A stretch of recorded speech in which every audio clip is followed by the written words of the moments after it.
Guys, may gagawin tayo ngayong reaction video no doon sa sound system ng Cebu no, si Josel Light and Sound ng Cebu, na ang laki ng pinagbago lalo na sa kanyang quality no.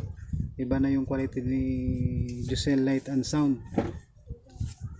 Isa rin ako sa taga-subaybay ni Josel Light and Sound, lalo na naglaban pa sila ng GRA, nagtapatan sila noon. Pero iba na talaga ang quality niya ngayon. Napapabilib na rin ako sa quality ni Josel Light and Sound no. So ito guys no, ito ang kanyang sound check. I don't wanna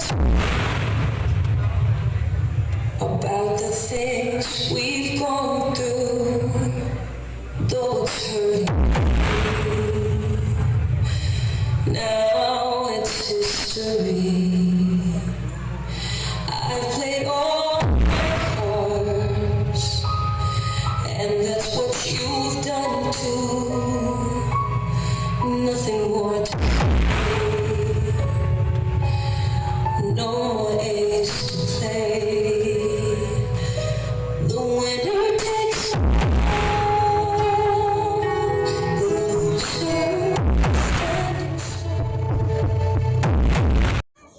Talagang labas na labas yung mid-high.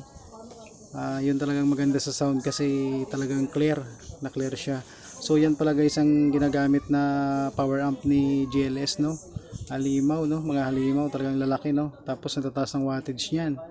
Talagang magandang klase yung ginagamit talaga ni Josel Light and Sound. Halos magkatumba sila ni Dive Pro Audio ng Igbaras, Iloilo no. So halos pareho sila ng ginagamit na amplifier, power amp, yung live product.